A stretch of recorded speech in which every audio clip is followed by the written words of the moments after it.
Well, it's another wet, rainy day, and I had a suspicion because of the time of year and because I've been hearing reports from all over the country.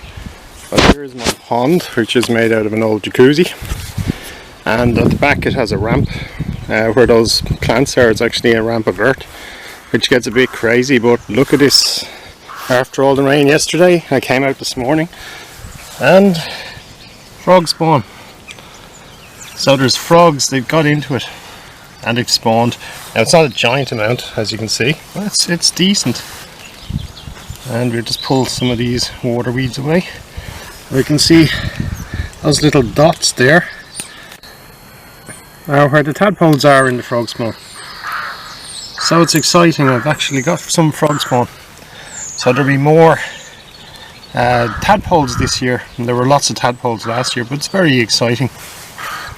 It's good news, and let's put it this way, when it's raining you need a lot of good news. Frogs are actually still in there, so if you look you'll notice the water every few minutes it's shaking. There's vibrations in it, so the frogs are actually in under the water there. There's probably going to be a lot more spawn.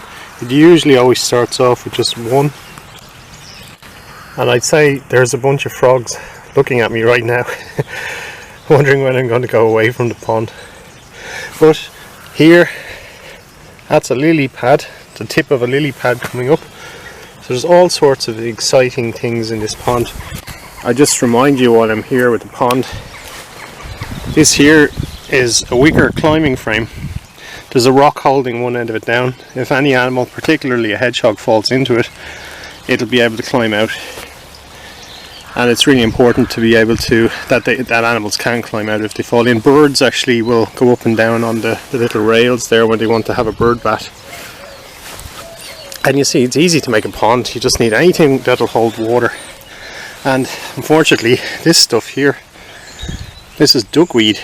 And duckweed is famous because you could put one of these leaves in some water and it would split into two leaves. It will become two leaves, and then those two will become four, and those four will become eight, and it just keeps growing and growing, and in a very short space of time that's what you get.